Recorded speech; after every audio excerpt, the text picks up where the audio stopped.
संस्थापकाय च धर्मस्य सर्वधर्मस्वरूपिणे अवतारवरिष्ठाय रामकृष्णाय ते नमः। धर्म प्रसंगे स्वामी ब्रह्मानंद।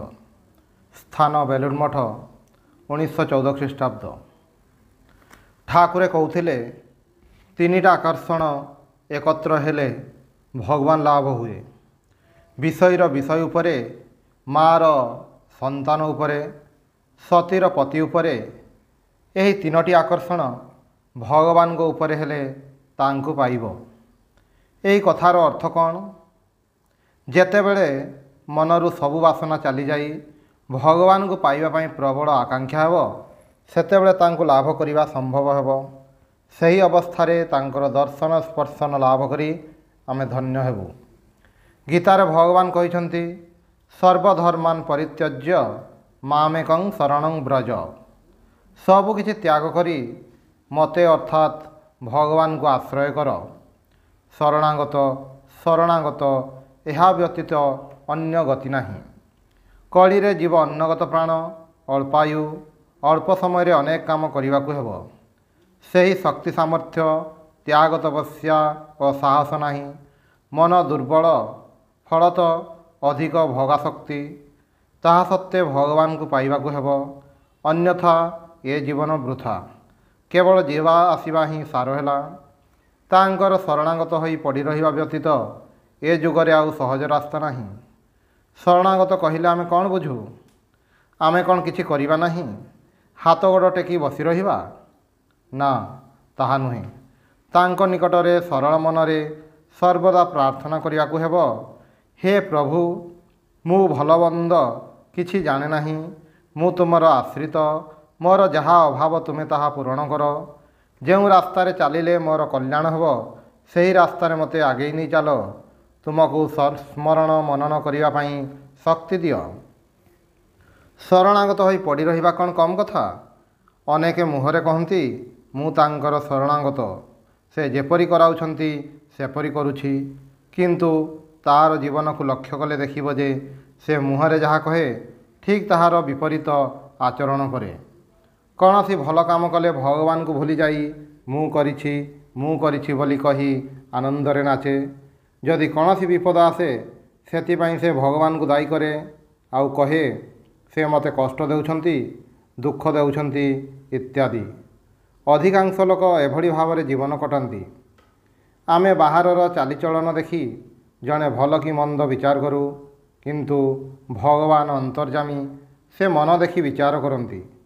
सरल प्राणरे थरुटिए डाकिले से दौड़ी आसती। सरल हुओ, मनमुख एक कर, तांको राज्य कौनसी अविचार नहीं। ठाकुरे कहते मु सहड़ अणा करिछि, तुमे अणाए कर। केते सहज करि देई जाइछंती, ए कथा बुझिबाकू चेष्टा कर। आमे एते अलसुआ, एते फांकीबाज, निजको ठकिबारे एते दक्ष जे बढ़ा भात नहीं खाइबा मध्य आम पक्षरे संभव हेउनाही। मते अनेक लोक कहती आशीर्वाद करंतु, कृपा करंतु। से कथा शुणी मु हसे। जहा कहिबी ताहा सेमाने करिवे नाही। आखि आगरु जाई निज इच्छा अनुजाई कार्य करिवे एवं मने करिवे जे निजे मस्त बड़ समझदार। जदि पचरा जाई जेपरि कहिथिली करिया पई चेष्टा करूछ तो हुए तो कहिवे समय नाही, किंबा कहिवे मो परि दुर्बल पापी द्वारा कौन किछि हेब। जदि विश्वास नाही, किछि कहले शुणिब नाही, तेबे जहा खुशी कर। केवल फांकी देवार चेष्टा। यही धरणर लोक मो निकट को आसिले मु सेमानंक सहित हस थटा किंबा एणुतेणु गपी समय कटाई दिए। काहींकि मिछरे बकर बकर हेबी? जेउ 2-4 जन परिश्रम करिवे, मो कथा शुणिबे, सेमानंकु साधन भजन कथा कहे, सेमाने मध्य ठीक सेही भाव रे करिबाकू चेष्टा करती। पिलादिन फांकी देई देई एपरि स्वभाव होइछि जे सबु कामरे फांकी देबाकू चाहती। तांकर आशीर्वाद कृपा कौन कम अछि? मनीष मुंड पाती ताहा नेबाकू चाहे नाही। आखिरे देखिबाकू मध्य नाराज, केवल वृथा बकर बकर हुए। असल जिनिस को किए चाहे? बड़ बड़ कथा कहिबा और वृथा बक बक हेबा मनुष्यर स्वभाव। यही भाव रे जीवन कटाए। फल मध्य तद्रूप। गुरु मिले लाख लाख, चेला न मिले एक। उपदेश देवाई अनेक लोक मिले, उपदेश शुणा लोक कहांती। ଗୁରୁ ବାକ୍ୟରେ ବିଶ୍ୱାସ ରଖି ଯଦି ଜଣେ ଚେଷ୍ଟା କରେ ତେବେ ତା'ର ସବୁ ଦ୍ୱନ୍ଦ୍ୱ ଦୂର ହୋଇଯାଏ। ତାକୁ ଆଉ ଏଣେତେଣେ ଦୌଡ଼ିବାକୁ ପଡ଼େ ନାହିଁ। ଭଗବାନ ତା'ର ସବୁ ଅଭାବ ଦୂର କରିଦିଅନ୍ତି। ତାହାର ହାତ ଧରି ଠିକ୍ ରାସ୍ତାରେ ନେଇଯାଆନ୍ତି। ସେ ଯାହାକୁ କୃପା କରିଛନ୍ତି ତାହାର ଆଉ ଚିନ୍ତା ନାହିଁ। ଅଫୁରନ୍ତ ଭଣ୍ଡାରରୁ ସର୍ବଦା ଯୋଗାଣ ଆସୁଛି। ସଦ୍ ଇଚ୍ଛା, ସଦ୍ବାସନା, ସଦ୍ଭାବ ଲକ୍ଷେ ଲୋକଙ୍କ ଭିତରେ ହୁଏତ ଜଣକର ହୁଏ। ଏପରି ଲକ୍ଷେ ଜଣଙ୍କ ଭିତରୁ ଅଧିକାଂଶ ଶେଷ ଯାଏ ଲାଗି ରହନ୍ତି ନାହିଁ। ଯେଉଁମାନଙ୍କ ମନରେ ସଦ୍ଭାବ ଜାଗରିତ ହୋଇଛି ସେମାନଙ୍କର ଉଚିତ ଯଥାସାଧ୍ୟ ଚେଷ୍ଟା କରି ଏହି ଭାବଟିକୁ ଦୃଢ଼ କରିବା। ଖାଇବା, ଶୋଇବା, ବସିବା ଇତ୍ୟାଦି କର୍ମ ମଧ୍ୟରେ ପ୍ରାର୍ଥନା କରିଯାଅ, ପ୍ରଭୁ ତୁମର କୃପା ବୁଝିବାକୁ ଓ ଧାରଣା କରିବାକୁ ସାମର୍ଥ୍ୟ ଦିଅ। ଠାକୁରେ ଗୋଟିଏ ଗପ କହୁଥିଲେ। ବଡ଼ ଲୋକଙ୍କ ଘରେ ଚାକରାଣୀ ଥାଏ। ସେ ମାଲିକର ଜିନିଷକୁ ମୋର ବୋଲି କହେ, କିନ୍ତୁ ସେ ନିଶ୍ଚିତ ଭାବରେ ଜାଣେ ଯେ ଏସବୁ ମୋର ନୁହେଁ। ସେହିପରି ଆମେ ଯେତେ ଦିନ ଏହି ପୃଥିବୀରେ ରହିବୁ କିଛି ନା କିଛି କର୍ମ କରିବାକୁ ପଡ଼ିବ। କିନ୍ତୁ ମନରେ ଏହି ବୋଧ ଯେପରି ରହେ ଯେ ଏହା ମୋର ଘର ନୁହେଁ, କେବଳ ଗୋଟିଏ ବସା ମାତ୍ର। ଶ୍ରୀ ଭଗବାନଙ୍କର ପାଦପଦ୍ମ ହିଁ ମୋର ପ୍ରକୃତ ଘର। ଯେକୌଣସି ପ୍ରକାରେ ହେଉ ମୋତେ ସେଠାକୁ ଯିବାକୁ ହେବ। ସତ୍ୟକୁ ଆଶ୍ରୟ କରିବାକୁ, ଭଗବାନଙ୍କୁ ଆଶ୍ରୟ କରିବାକୁ କିଏ ଚାହେଁ? ସମସ୍ତେ ମନେ କରନ୍ତି ମୁଁ ଯାହା ବୁଝେ ତାହା ଅଭ୍ରାନ୍ତ, ତାହା ହିଁ ସମସ୍ତଙ୍କ ପାଇଁ ଏକମାତ୍ର ମାର୍ଗ। ଅହଙ୍କାରର ବଶବର୍ତ୍ତୀ ହୋଇ ମନୁଷ୍ୟ ନିଜକୁ ଏତେ ବଡ଼ ମନେ କରେ ଯେ ଅନେକ ସମୟରେ ଭଗବାନଙ୍କର ଅସ୍ତିତ୍ୱକୁ ମଧ୍ୟ ସ୍ୱୀକାର କରେ ନାହିଁ। ସେ କ'ଣ କହେ ଜାଣ? ଯାହାକୁ ମୁଁ ବୁଝି ନପାରେ ତାହାକୁ ମୁଁ ସ୍ୱୀକାର କରେ ନାହିଁ। ସେ ଥରେ ଚିନ୍ତା ମଧ୍ୟ କରେ ନାହିଁ ଯେ ତା'ର ବୁଦ୍ଧିର ଦୌଡ଼ କେତେ। ଆଜି ଯାହା ଠିକ୍ ବୋଲି ଗ୍ରହଣ କରିଛି କାଲି ତାହାକୁ ଭୁଲ ମନେ କରି ଛାଡ଼ି ଦେଉଛି। ଏହି ଭାବରେ ପ୍ରତିଦିନ ନିଜର ମତ ବଦଳ କରୁଛି। ସେହି ବୁଦ୍ଧି ଉପରେ ନିର୍ଭର କରି ମଣିଷ ଧରାକୁ ସରା ଜ୍ଞାନ କରେ। ମହାମାୟା କେତେ ଭାବରେ ମଣିଷକୁ ଭୁଲାଇ ରଖନ୍ତି ତାହା କେବଳ ତାଙ୍କୁ ହିଁ ଜଣା। ଆମେ କିନ୍ତୁ ଜାଣିଛୁ ଭଗବାନଙ୍କର ଭାବକୁ ଇତି କରିବା ଉଚିତ ନୁହେଁ। ସେ ଅନନ୍ତ ଭାବମୟ। ସେ ମନ ଓ ବୁଦ୍ଧିର ଅଗୋଚର।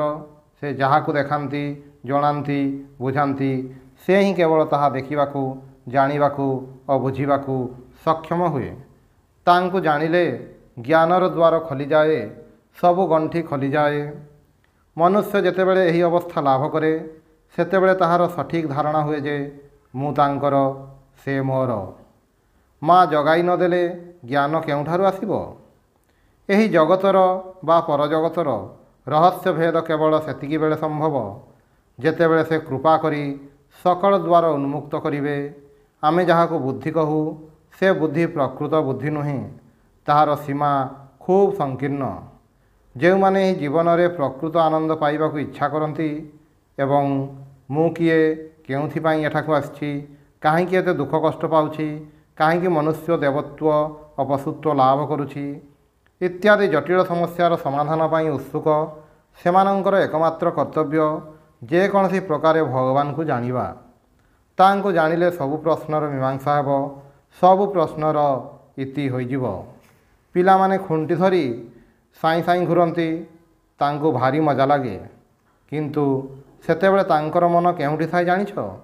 ସେହି ଖୁଣ୍ଟି ଉପରେ। ସେମାନେ ଜାଣନ୍ତି ଯେ ଖୁଣ୍ଟିକୁ ଛାଡ଼ିଦେଲେ ପଡ଼ିଯିବେ ଓ ଆଘାତ ପାଇବେ।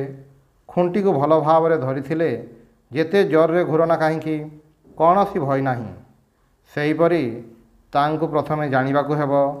ତାଙ୍କୁ ଜାଣି ଖୁଣ୍ଟିକୁ ଜୋରରେ ଧରିବାକୁ ହେବ। ଖୁଣ୍ଟିକୁ ଜୋରରେ ଧରି ଯାହା କରିବ ସବୁ ଠିକ୍ ହେବ, କେବେ ହେଲେ ବିପଥଗାମୀ ହେବ ନାହିଁ।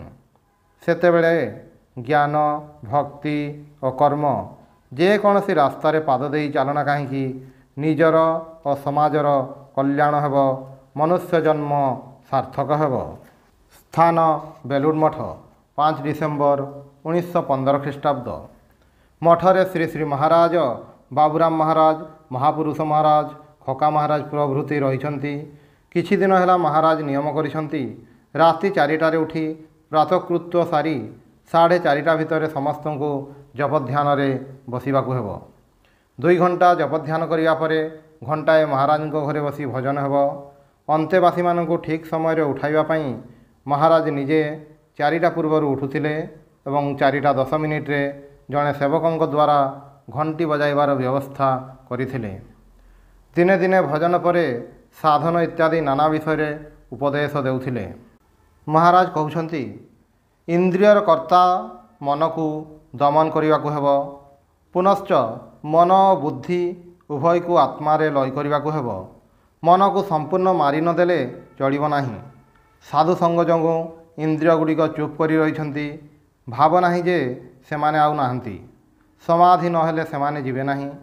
ଟିକିଏ ଛାଡ଼ିଦିଅ, ଦେଖିବ 2 ଗୁଣ ଜୋରରେ ଇନ୍ଦ୍ରିୟ ଗୁଡ଼ିକ ଦଂଶନ କରିବେ।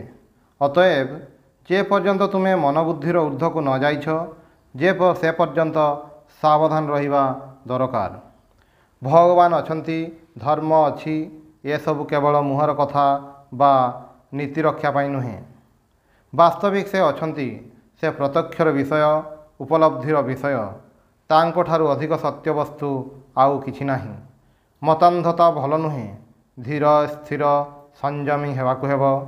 ଦିନକୁ 4 ଥର ଧ୍ୟାନ କରିବ, ସକାଳେ, ସ୍ନାନ ପରେ, ସନ୍ଧ୍ୟାବେଳେ ଓ ମଧ୍ୟରାତ୍ରିରେ।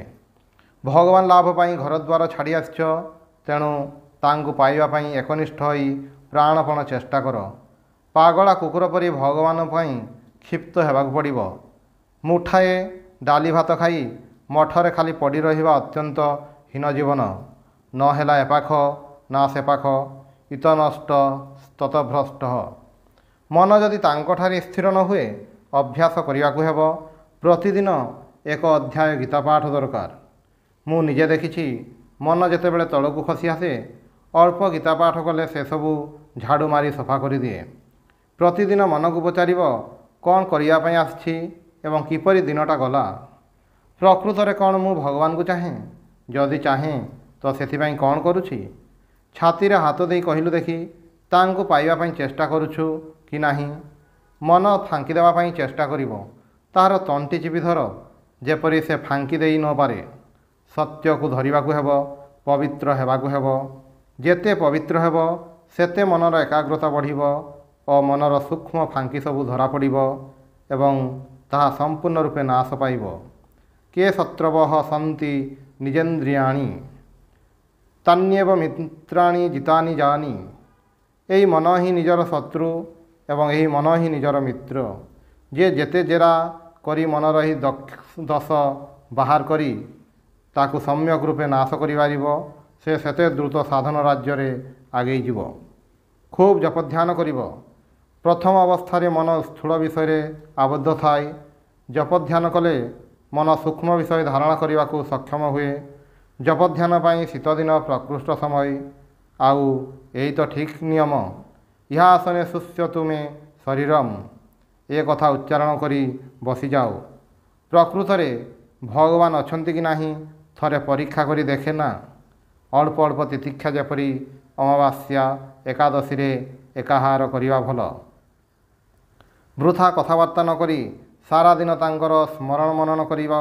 ଖାଇବା, ଶୋଇବା, ବସିବା ଅବସ୍ଥାରେ ସବୁ ସମୟରେ। ଏହିପରି କଲେ ଦେଖିବ କୁଳକୁଣ୍ଡଳିନୀ ଶକ୍ତି କ୍ରମେ ଜାଗ୍ରତ ହେବ। ସ୍ମରଣ ମନନଠାରୁ ବଡ଼ ଆଉ କ'ଣ କିଛି ଅଛି? ମାୟାର ପରଦା ଗୋଟିକ ପରେ ଗୋଟିଏ ଖୋଲିଯିବ। ନିଜ ଭିତରେ କିପରି ଅଦ୍ଭୁତ ବସ୍ତୁ ରହିଛି ଦେଖିପାରିବ। ସ୍ୱପ୍ରକାଶ ହେବ। ଗୋଟିଏ ଗୋଟିଏ ହୋଇ ଦିନ ଚାଲିଯାଉଛି। କ'ଣ କରୁଛ? ଏ ଦିନ ଆଉ ଫେରିଆସିବ ନାହିଁ। ଠାକୁରଙ୍କ ପାଖରେ ପ୍ରାର୍ଥନା କର, ସେ ଏବେ ମଧ୍ୟ ବିଦ୍ୟମାନ ରହିଛନ୍ତି। ଆନ୍ତରିକ ଭାବରେ ଡାକିଲେ ସେ ପଥ ଦେଖାଇ ନେଇଯିବେ। ତାଙ୍କୁ ଛାଡ଼ ନାହିଁ। ଛାଡ଼ିଲେ ମରିବ। ତୁମେ ମୋର, ମୁଁ ତୁମର, ଏହି ଭାବ। ଏଠାକୁ ଆସି ଯଦି ଜପଧ୍ୟାନ ନ କରିବ, ତାଙ୍କଠାରେ ମନକୁ ବୁଡ଼ାଇ ଦେବାକୁ ଚେଷ୍ଟା ନ କରିବ, ତେବେ ଖୁବ୍ କଷ୍ଟ ପାଇବ। ମନ କେବଳ କାମକାଞ୍ଚନ ପାଇଁ ଲାଳାୟିତ ହେବ। ସତ୍ୱର ତମ ଯେପରି ଏବେ ସୁଦ୍ଧା ମୋର ଭଗବାନ ଲାଭ ହେଲା ନାହିଁ, ତେବେ ଏ ଛାର ଜୀବନରେ କି ପ୍ରୟୋଜନ? ଏହି ମୁହୂର୍ତ୍ତରେ ଆତ୍ମହତ୍ୟା କରିବି, ଏହିପରି ଭାବ ଭଲ। ହୃଷିକେଶରେ ସାଧୁମାନଙ୍କର ଚାଲିଚଳନ ଦେଖିବାକୁ ମୁକ୍ତ ପୁରୁଷଙ୍କ ପରି, କିନ୍ତୁ ବାସ୍ତବରେ ସେମାନେ ସେହି ଅବସ୍ଥାରେ ପହଞ୍ଚି ନାହାନ୍ତି। ସେମାନେ ହେଉଛନ୍ତି ବିଚାରାନନ୍ଦୀ, କେବଳ ବିଚାର କରିବାରେ ଆନନ୍ଦ ପାଆନ୍ତି। ଓಂ ଶାନ୍ତି ଶାନ୍ତି ଶାନ୍ତି। ହରି ଓಂ ତତ୍ସତ୍।